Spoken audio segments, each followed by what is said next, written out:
pertsona, orduan egin nioz, hola, gitxi gora bera. 11 kilo indaba, 10 kilo zeieskie, urdeie, mortxiek eta txorizoak. Txorizoak, direz nahiko handitzu, orduan eduz pertsona bietzat bat. Asmoa zan zoz egiteko, baina pentsatzen genuen jente gitxiko gara zela, ingurukoak. Hori da zuen maiek edo. Eta azkenean, herriko bezkola lekurik, eta egiten dozu, egiten dozu, azkenean 80 itota, ia itota.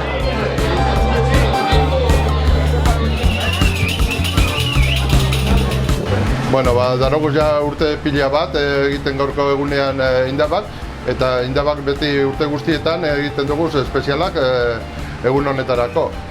Banan aukeratu dut, eta gaur egin dugu, egun komensal gutxi gora bera gongo direz, egin dugu 20 kilo gutxi gora bera indaba, eta gero egin dugu bai mortxile, zeiskik eta dena da baserrikoa.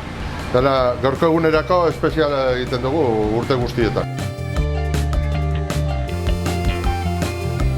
Indabak ukiten dure sakramentuek, txorizoa, bai mortzilea, zeiizkie eta indabak. Eta gero ja ukiten dure postreagaz. Jendea beti izaten da gutxi gora bera berdina. Jendea aurtengo egunean ja eskatzen dugu sarritan urrengo urterako leku ukiteko, bestela ibilten gara oso txarto lekuarekin. Eta jende gehiago nahi izaten dugu, baina ez dugu ematen.